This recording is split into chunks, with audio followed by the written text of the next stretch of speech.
Olá, meus queridos, professor Orlando Castro aqui no canal Vai Vença.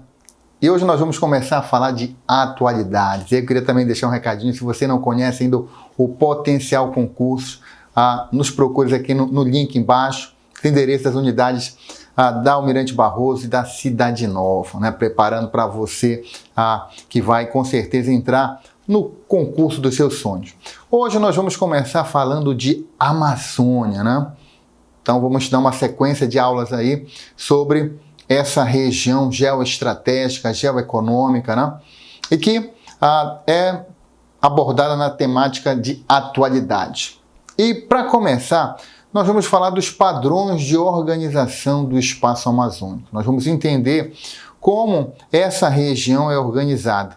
E para começar, eu vou citar aqui um trecho do livro do professor Carlos Walter, Amazônia, Amazônias. Acompanha comigo aqui na tela. É possível identificarmos dois padrões de organização do espaço amazônico, contraditórios entre si e que estão subjacentes, ligados a diferentes paisagens atuais da região. Cada um desses padrões foi sendo criado ao longo da formação, sociogeográfica do mundo moderno e contemporâneo, e é a materialização na Amazônia dos conflitos de interesse entre diferentes segmentos e classes sociais. Bem, aí o professor Carlos Walter, ele fala justamente que podemos perceber dois padrões de organização. O primeiro, muito ligado ao rio, à várzea e à floresta. O segundo aí, muito ligado, né, à estrada, à terra firme e ao subsolo. A gente vai falar de cada um desses padrões que estão ligados a paisagens atuais da região, porém diferentes, né? E que estão relacionados a diversos conflitos e interesses na própria região. Acompanha mais comigo aqui no slide.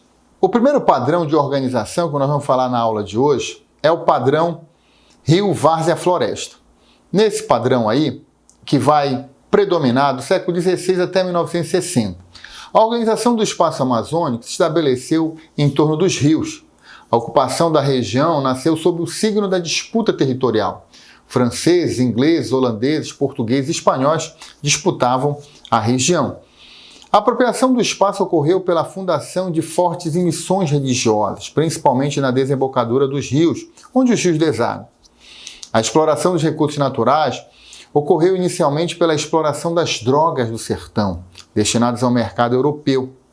Ocorre aí um processo de desterritorialização das sociedades indígenas, através dos descimentos e da catequização.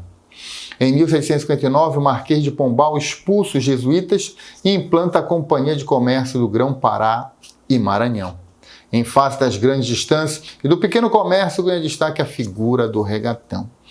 Então, meus queridos, nessa primeira tela, nós podemos identificar muito bem que esse primeiro padrão de organização, ele vai do século XVII até o século, até a década de 60, né? Então aí alguns século XVI, outros século XVII, porque o marco é a fundação de Belém em 1616, mas já existiam algumas incursões antes na região, como de Pedro Teixeira, entre outros, e que até 1960 vai predominar esse padrão de organização que vai se dar em torno dos rios, né? A várzea, que é a beira-rio, aquela parte da floresta que é inundada periodicamente, e a floresta vai ser o grande responsável pelas principais atividades econômicas, destacando principalmente as drogas do sertão, posteriormente a borracha, né? Até a castanha do Pará, aí nos anos 50. Então você vai ter uma ocupação feita a partir da instalação de fortes missões religiosas na desembocadura dos rios, em ponto estratégico onde os rios aí se encontram, onde um deságua sobre o outro, né, sobre o rio principal. Então é isso que a gente vai perceber nessa tela aqui. Acompanhe aqui comigo. Então, como podemos observar, a ocupação da Amazônia ela vai se dar por meio, né, do rio. O rio vai ser o principal meio de transporte. Destaque para as expedições de Pedro Teixeira, por exemplo, que citamos ainda há pouco, né? A fundação de fortes, né, na desembocadura dos rios, né, em pontos estratégicos. Esses fortes e missões vão dar origem a cidades, né, como a Santa Maria de Belém do Grão-Pará, né? Aí o forte que vai dar origem também a Manaus, o Forte Rio Negro, né? O forte aí São José em Macapá. Então você vai ter uma série de fortificações em pontos estratégicos. Então a ocupação da Amazônia se dá pelo signo da espada, da luta, do conflito com os índios, né? Destaque para a figura aí do regatão, das embarcações que vão fazer esse comércio ambulante pelo rio, aí destacando inicialmente as drogas do sertão e posteriormente a borracha, né? Que vai promover transformações. É importante também destacar o papel das ordens religiosas, como dos jesuítas, carmelitas, franciscanos, mercedários, que vão aí ocupar a margem do rio, que vão fundar missões, que vai dar também origem às cidades na nossa região. Então esse padrão de organização, ele vai do século XVI até a década de 60, onde você tem um rio como principal meio de transporte, a várzea como principal meio de ocupação, onde vão ser instalados fortes, as missões vão dar origem às primeiras cidades, e a floresta como principal meio de produção, destacando aí inicialmente as drogas do sertão, aí produtos extraídos do interior da floresta, né? Noz moscata, salsa-parrilha, gengibrina, cravo e posteriormente a borracha, né? O látex, que vai gerar um grande boom, um grande crescimento econômico na região. Acompanha essa tela aqui comigo para a gente falar mais disso. Ao longo das várzeas ocorre o extrativismo, a agricultura e a pesca, articulada por meio de regatões a vilas e cidades. Com a economia da borracha de 1870 a 1912, fruto da Revolução Industrial, intensificou a dinâmica regional. Perda de poder das elites tradicionais da Amazônia, face aí ao crescimento, né, da atividade gomífera. Crescimento de importantes cidades como Belém e Manaus, produzindo a chamada Belle Époque, um período de embelezamento, crescimento principalmente dessas duas metrópoles, né, atuais. A anexação do Acre através do Tratado de Petrópolis, em 1903, devido à implantação de seringais no Vale do Juruá e do Purus. Implantação do sistema de aviamento, sistema de endividamento e principalmente ocorrido com a mão de obra imigrante, em especial os nordestinos. A rede urbana se caracteriza por uma forma dendrítica, um formato subdividido pelos rios e seus afluentes. Como falamos ainda há pouco, você vai ter aí o rio como principal meio de transporte. Poucos núcleos urbanos, pequenos, de crescimento espontâneo e de ribeirinhos, né? O fluxo intrarregional dentro da Amazônia, você ascendente de Belém para o interior e descendente do interior para Belém, né? Então você vai ter um fluxo que a gente pode comparar muito bem nessa tela que eu vou mostrar para vocês. Então aí podemos perceber muito bem o esquema da organização espacial do sistema de aviamento na época da borracha. Então, como vocês sabem, falei ainda há pouco, o aviamento é um sistema de endividamento do seringueiro com o seringalista, né? Então ele já vinha do Nordeste já devendo a passagem, quando chegava no seringal aumentava a sua dívida aí com o dono do barracão, então ficava preso por dívida, né?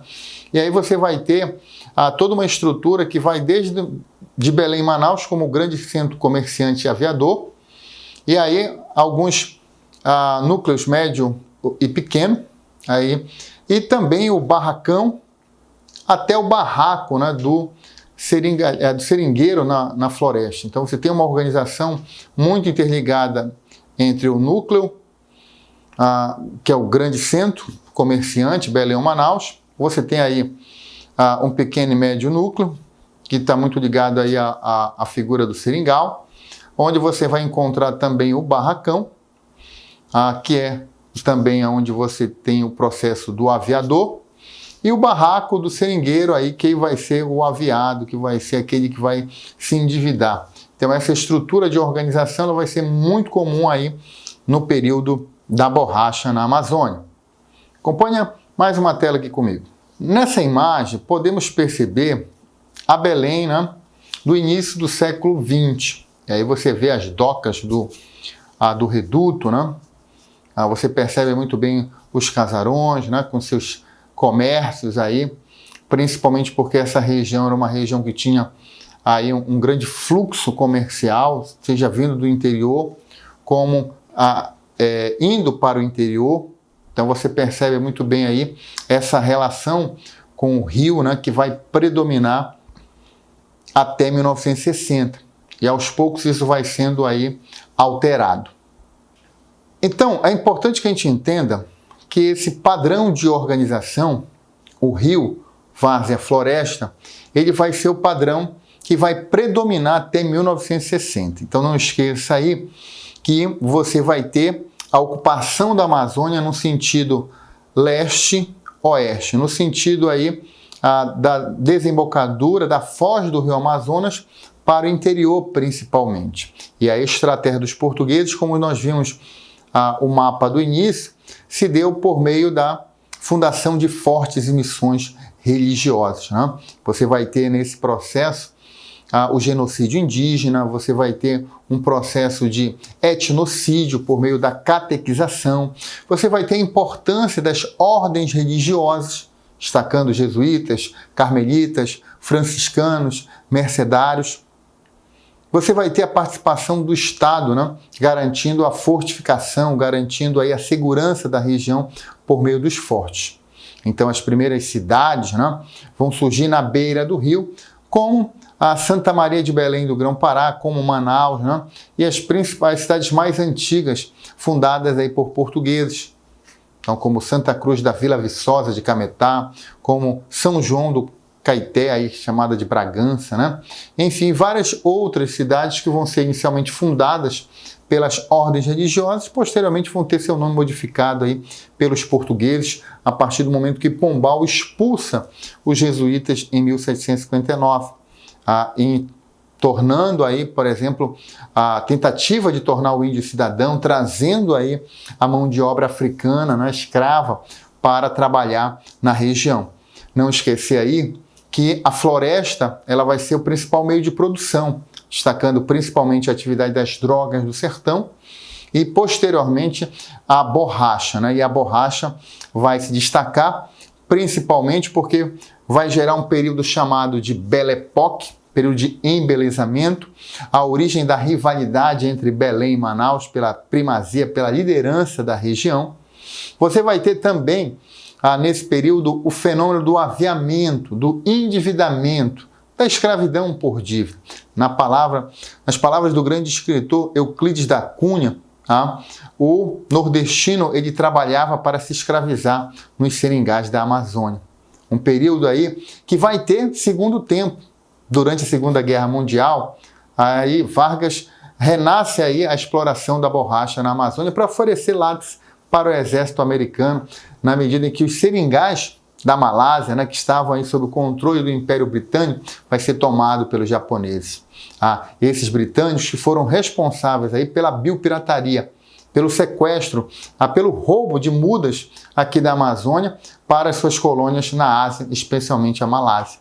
Então esse período aí, ele vai ser um período áureo, um período de crescimento, de embelezamento, que vai se limitar, infelizmente, a Belém e Manaus. Então esse período é muito importante para você entender a ocupação da região, para você entender a economia regional, que vai, a partir do fim da segunda fase da borracha, você vai ter uma decadência das atividades econômicas, o que só vai vir com um novo surto econômico, que vai ser os chamados grandes projetos, e é onde você vai ter um novo padrão de organização surgindo, que é o padrão agora estrada, terra firme, subsolo.